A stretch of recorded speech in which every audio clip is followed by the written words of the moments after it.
जब सिरसिरे चञ्चल हावाले मेरो केस चलायो, जब कलिला कुरा पालुवाले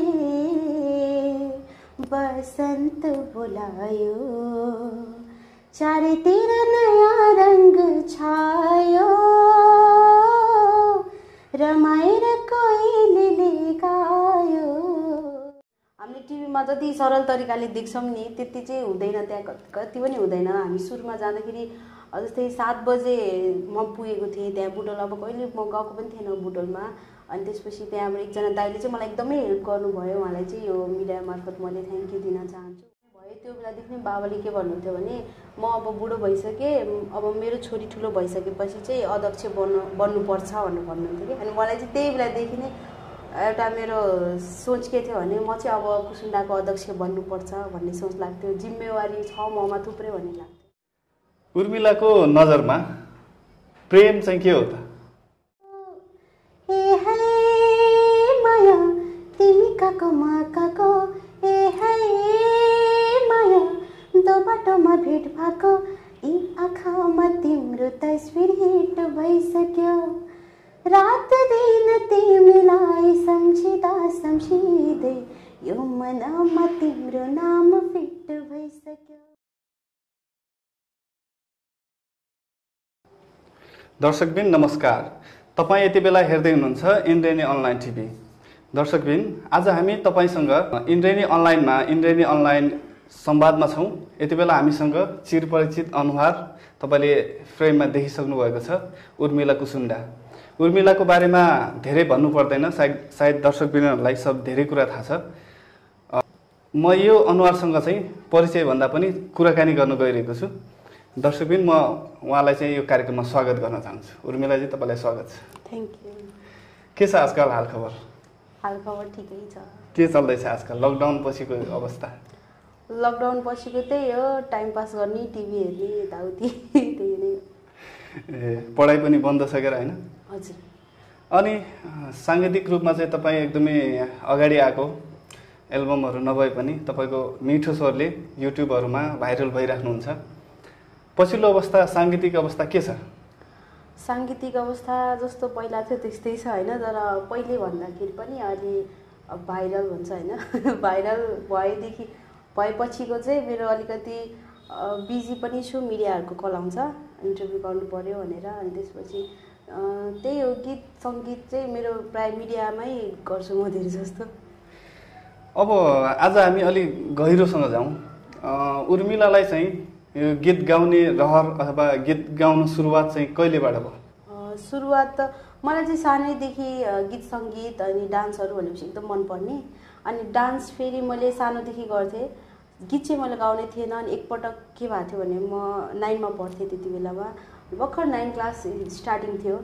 अनि त्यति बेला एउटा हिरो अफ भोइस भन्ने हाम्रो दाङमै सानो सो चलेको रहेछ, त्यसको पर्चा जस्तो आएको थियो। अनि मलाई एकजना दाइले भन्नुभयो ट्राई गर, स्वर राम्रो छ भन्नुभयो। नत्र त्योभन्दा अगाडि चाहिँ म स्कुलमा गाउने गर्थेँ।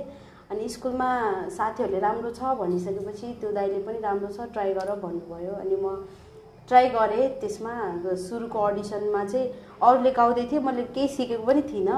अनि अरूले गाउँदै थिएँ, मैले चाहिँ के गीत गाउने भनेर पछाडि सोचिरहेको थिएँ। अनि पछि मेरो पाला आएपछि मैले गाएँ, अनि सेलेक्ट भएँ। त्यसपछि 2-4 राउन्ड गर्दा गर्दै फाइनलसम्म पुगेपछि फर्स्ट रनर अप भएँ। त्यसपछि मात्रै मेरो फ्यामिलीलाई थाहा भयो मैले गीत गाउन सक्छु भनेर। अनि मलाई पनि सक्दो रहेछु भन्ने चाहिँ अलिकति उत्सुकता बढ्यो। त्यहाँदेखि सुरु गरेको अहिले यहाँसम्म छु। हामी साङ्गीतिक क्षेत्रका एक व्यक्तिसँग कुराकानी गर्दैछौँ। सुरुवातमै दर्शकबिनलाई एउटा गीत सुनाउन त्यसो। सुरुवातमै चाहिँ म अन्जु पन्तको गीत सुनाउन चाहन्छु। मलाई एकदम मनपर्ने सिङ्गर हुनुहुन्छ उहाँ। छोडी गए पाप लाग्ला भन्ने फिल्मदेखि छ यो गीत। हो जब सिरसिरे चञ्चल हावाले मेरो केस चलायो, जब कलिला कुरा पालुवाले बसन्त बोलायो, चारैतिर नयाँ रंग छायो,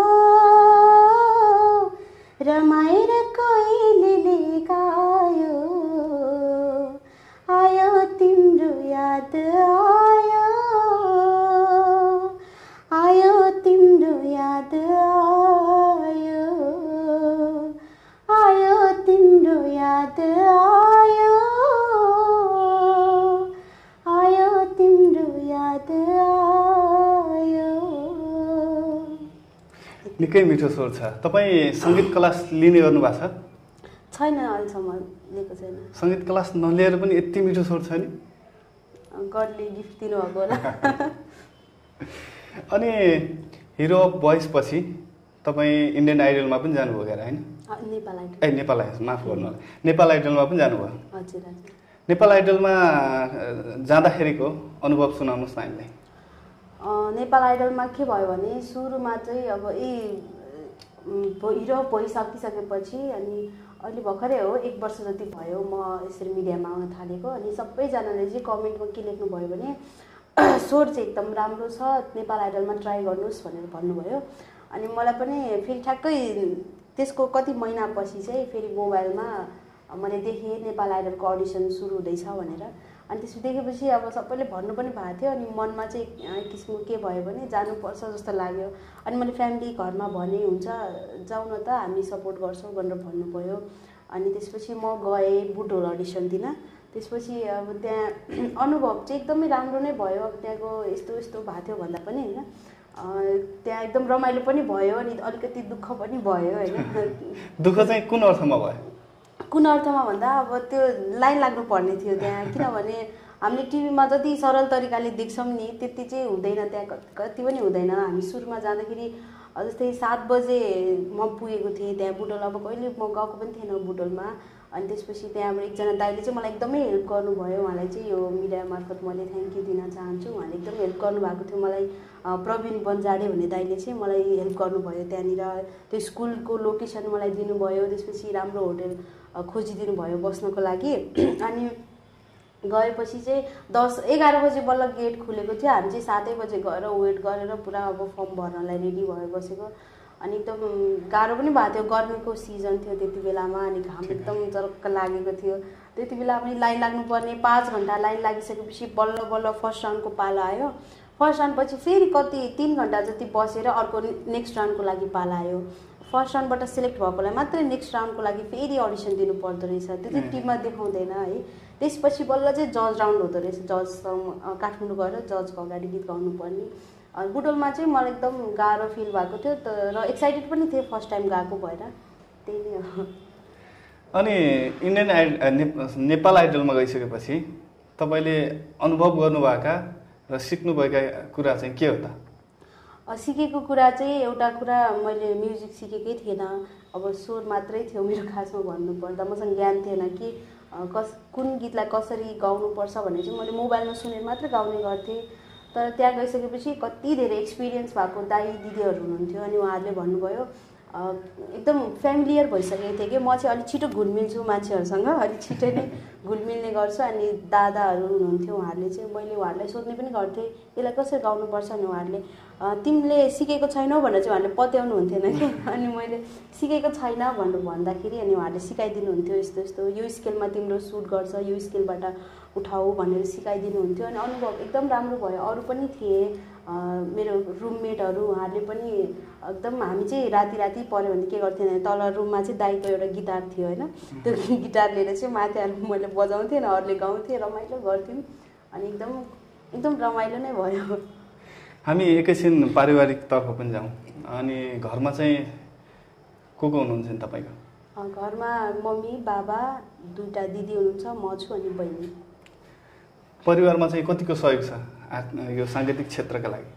एकदमै सपोर्ट गर्नुहुन्छ उहाँहरूले मलाई पहिल्यैदेखि। अब मेरो बाबा मम्मीको पनि ठ्याक्क मैले जे इच्छा गरिरहेको हुन्छु नि त्यो इच्छालाई चाहिँ उहाँहरूले मार्नुहुन्न कि तिम्रो यो इच्छा छ भने चाहिँ गर भनेर उहाँहरूले चाहिँ मलाई एकदम इन्करेज गर्नुहुन्छ हरेक कुराको लागि। अनि तपाईँ नेपाल आइडलमा तपाईँसँगका साथीहरूको त एक किसिमको लेभल छ नि होइन, उहाँहरूले चाहिँ एल्बम पनि निकालिसक्नुभयो, तपाईँ चाहिँ अहिलेसम्म एल्बम पनि निकाल्नु भएको छैन।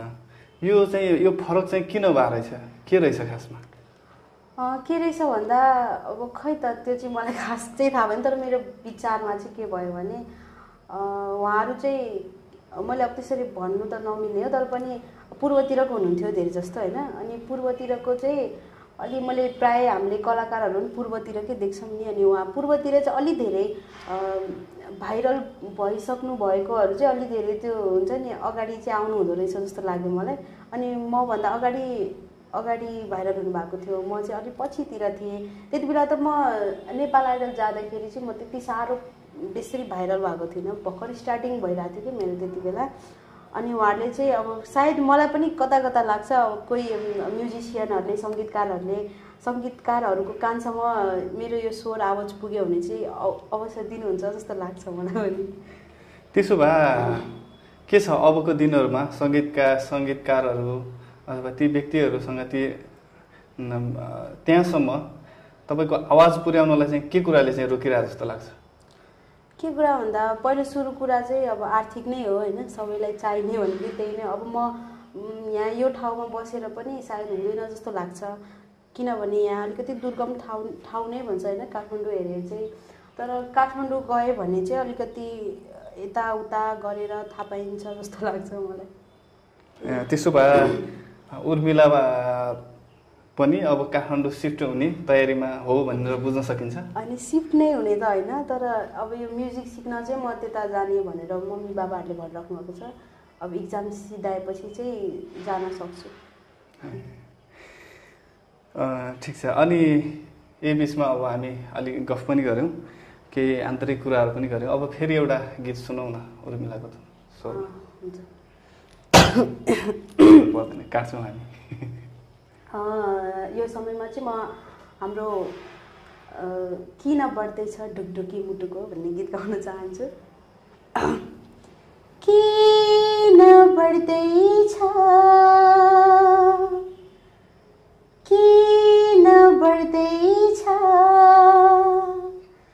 ढुकढुकी मुटुको,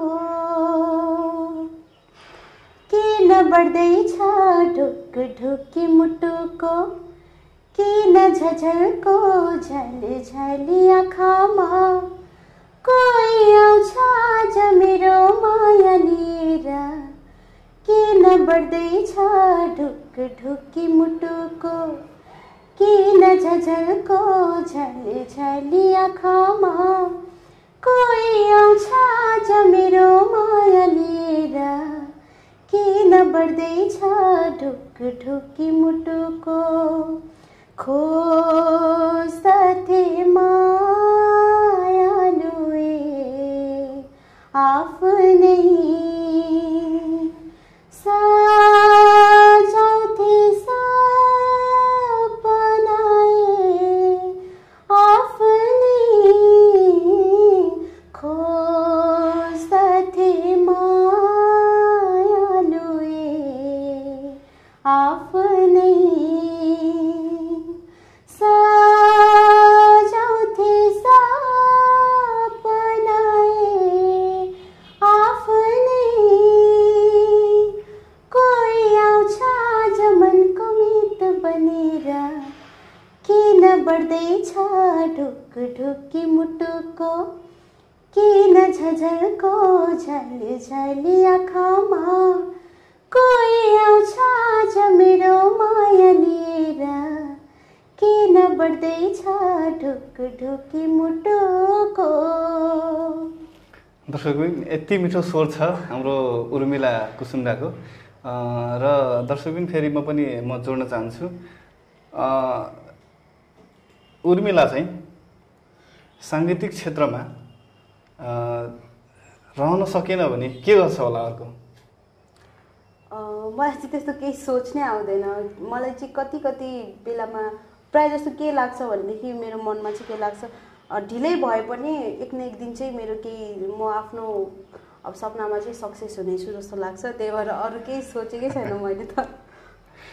त्यसो भए अब हामी के जोडौँ भने यो नेपाल अधिराज्यमै सबैभन्दा कम जनसङ्ख्या भएको कुसुन्डा जाति मध्येमा पर्नुहुन्छ तपाईँहरू। तपाईँलाई के याद छ यो के अरे तपाईँको जातिहरूको जसरी चाहिँ समाजमा आइपुग्यो नि पहिले, त्यति बेला तपाईँ जन्मिनुभन्दा पहिले आइसकेको थियो कि पछि आइपुग्यो? पहिले हो आउन चाहिँ आइपुगेको। अब मेरो बाबाको पनि बाजे पुर्खा नै भनौँ भने उहाँहरू चाहिँ जङ्गलमा बसोबास गर्नुहुन्थ्यो अरे।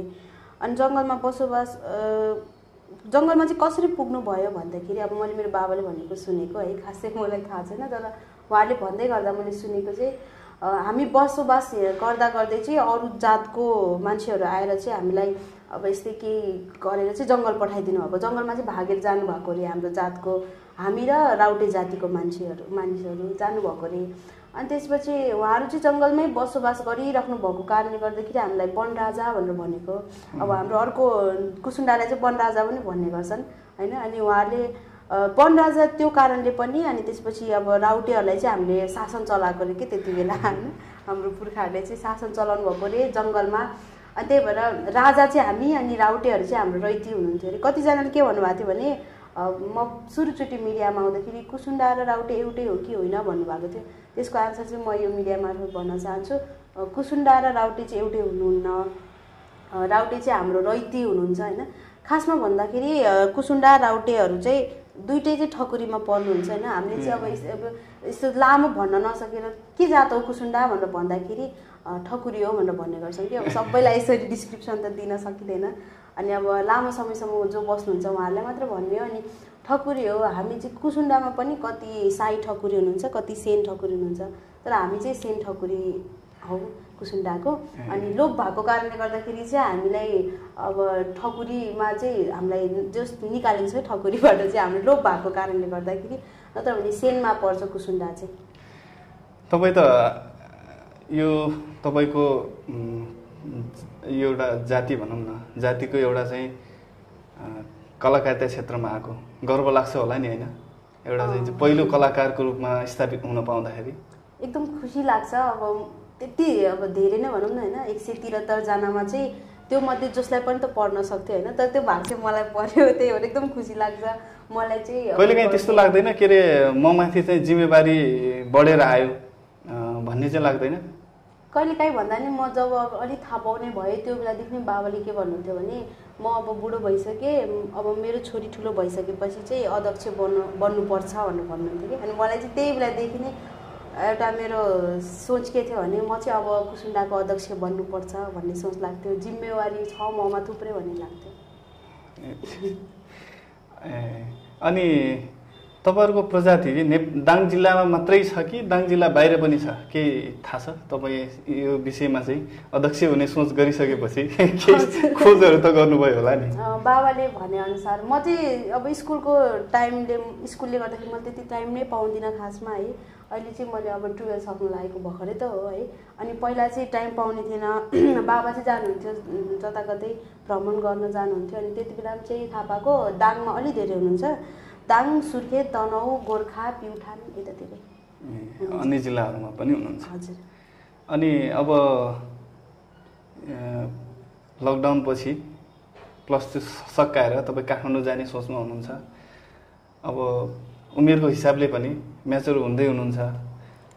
अब के छ त्यस्तो खालको कुनै चाहिँ प्रस्तावहरू तपाईँका गीतलाई मन पराएर अथवा व्यक्तिलाई मन पराएर प्रस्तावहरू आउने त गर्छन् होला नि? हजुर, पहिला त त्यति साह्रो आउँदैन थियो खासै, त बोल्ने साथीहरू चाहिँ हुनुहुन्थ्यो। तर जब म अलिकति गीत गाउने, त्यही 9 क्लासदेखि नै गीत गाउन थालेपछि चाहिँ मेसेजहरू गर्नुहुन्थ्यो, मैले तिम्रो गीतहरू सुनेको थिएँ भनेर। अनि जब यो अलिक धेरै मिडियाहरूमा अलिकति छाउन थालेँ त्यसपछि त झनै धेरै रिक्वेस्ट मेसेज गर्नुहुँदो रहेछ मेरोमा। कतिले चाहिँ फ्रेन्ड रिक्वेस्ट पठाउनु मिल्दैन भन्नुहुन्थ्यो होइन। अनि रिक्वेस्ट मेसेज गर्नुहुन्थ्यो कतिले, अनि कतिले चाहिँ गाली पनि गरिसक्नु भएको रहेछ कि त्यहाँदेखि एक्लै म्यासेज यति धेरै पठाएर गाली गर्नसम्म भ्याउनु भएछ। कसैले चाहिँ बोल्दा बोल्दै वाक्क भएर ब्लक गरिसक्नु भएछ। मैले खासै हेर्दैन थिएँ, अनि हेरिसकेपछि थाहा भयो। अनि कतिले चाहिँ राम्रो लाग्छ, राम्रो गर्दै जानु भनेर भन्नुहुन्छ, कतिले चाहिँ अब मन पराउँछु यताउति भन्नुहुन्छ होइन। त्यही हो, गीत सङ्गीतलाई मन पराएर हो जस्तो लाग्छ मलाई। उर्मिलाको नजरमा प्रेम चाहिँ के हो त? प्रेम भनेको त जीवन हो जस्तो लाग्छ होइन। अनि प्रेम नभएपछि त कहाँ अब जिन्दगीभर चल्न सक्दैन, त्यही नै हो। त्योभन्दा अरू परिभाषा छैन? अरू छ, अब कसको सोचाइमा के हुन्छ, तर मलाई चाहिँ यो लाग्छ। अनि भविष्यमा बिहे गर्ने सोच के छ? बिहे गर्न त परिहाल्छ होइन पछि, तर अब यही टाइममा गर्ने, यति बेला गर्ने भन्ने चाहिँ छैन। अब कुन बेला हुन्छ अब आफ्नो टाइम अनि आफ्नो खुट्टामा जब उभिन्छु त्यसपछि सही गलत जब छुटाउन सकिन्छ होइन त्यस बेलाबाट भनेपछि यति बेला सोच छैन अझै छैन यति छिटो त दर्शकबिन हामी यति बेला निरन्तर संवादमा छौँ उर्मिला कुसुन्डासँग तपाईँ हेरिरहनु भएको छ यो बेला फेरि हामी दर्शकबिनका लागि र म आफूलाई पनि तपाईँको एकदम स्वरको फ्यान भएको कारणले फेरि एउटा गीत सुन्न अनुरोध गर्न चाहन्छु अब चाहिँ म मेलिना राईको गीत गाउन चाहन्छु मलाई उहाँ पनि मनपर्छ एकदमै मेलिना राईको अहिले भन्दा पनि अलि अस्ति आएको गीत छ एउटा ए हे माया भन्ने गीत त्यही गीत गाउन चाहन्छु अलि रमाइलो टाइपको छ यो गीत ए हे माया तिमी काको म काको ए हे माया दो बाटोमा भेट भएको ए हे माया तिमी काको म काको ए हे माया दो बाटोमा भेट भएको यी आँखामा तिम्रो तस्बिर हिट भइसक्यो रात दिन तिमीलाई सम्झिँदै यो मनमा तिम्रो नाम फिट भइसक्यो रात दिन तिमीलाई सम्झिँदै यो मनमा तिम्रो नाम फिट भइसक्यो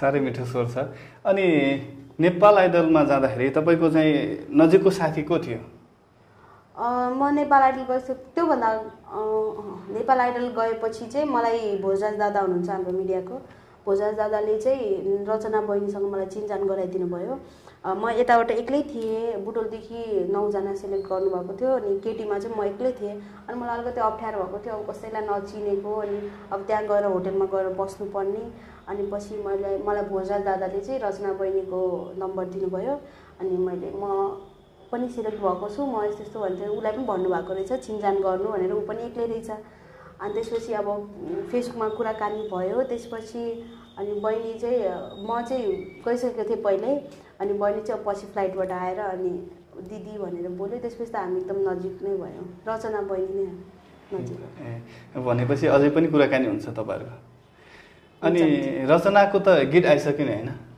कस्तो लाग्दो रहेछ एउटा सँगैको साथीले बहिनीले गीत निकाली राख्दाखेरि खुसी पनि लाग्छ अनि म पनि त्यो ठाउँसम्म पुगे हुन्थ्यो भन्ने लाग्छ अनि अचम्म पनि लाग्छ मसँगै कम्पिटिसन गरेको बहिनी हो होइन बहिनीले चाहिँ यहाँसम्म पुगिसक्यो अब उसको त आजभोलि दिन प्रतिदिन गीतहरू आइरहेको छ नि अनि म पनि कहिले पुग्ने होला भन्ने जस्तो लाग्छ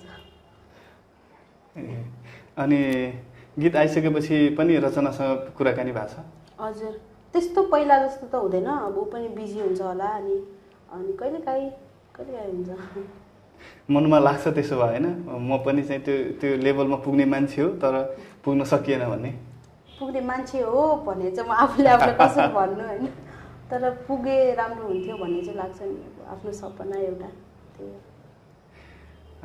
ल दर्शकबिन हामी अब कार्यक्रमको लगभग अन्त्यतिर आइपुगेका छौँ हामीले उर्मिला कुसुन्डासँग छोटो कुराकानी गर्ने प्रयत्न गरेका छौँ हाम्रो यो कार्यक्रमलाई हेरिदिनु भएकोमा धेरै धेरै धन्यवाद भन्न चाहन्छु र उर्मिला बहिनीलाई पनि धेरै धेरै धन्यवाद यसै गरी हाम्रो स्टुडियोमा फेरि पनि बस्ने अवसर मिलोस् र छिट्टै बहिनीको पनि गीतहरू एल्बमहरू आएको र रिलिज भएको हेर्न पाऊँ भन्दै अन्तमा केही छ आफ्नो मनमा लागेका कुराहरू भने दर्शकलाई भनिदिन अनुरोध छ मनमा लागेको कुरा त मैले अब कति धेरै म भनिसकेँ होइन हजुरहरूले अब कस्तो लाग्छ म कतिपय ठाउँमा चाहिँ अब सोधेको क्वेसनहरूलाई मैले राम्रोसँग आन्सर दिन सकिनँ भने त्यसको लागि मलाई क्षमा गर्नुहोला अनि पर्सनली हजुरहरूलाई पनि एकदमै धेरै धन्यवाद दिन चाहन्छु मलाई यो स्टुडियोमा एकदम राम्रो पनि लाग्यो मलाई होइन एकदम राम्रो छ अनि उहाँले मलाई बोलाउनु भयो चान्स दिनुभयो त्यसको लागि एकदम खुसी लाग्यो धन्यवाद हजुरहरूलाई अनि बाँकी सबै मिडियाहरूलाई जसले मलाई चाहिँ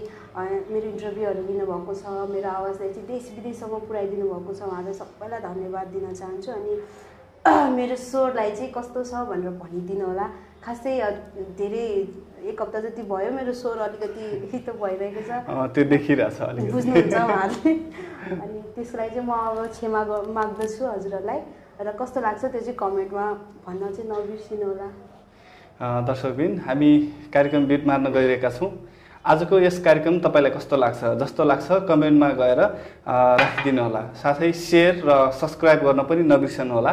पर्यटन, मनोरञ्जन र समाचारको सङ्गम indrainionline.com हेर्न पनि नबिर्सनु होला। धन्यवाद, नमस्कार।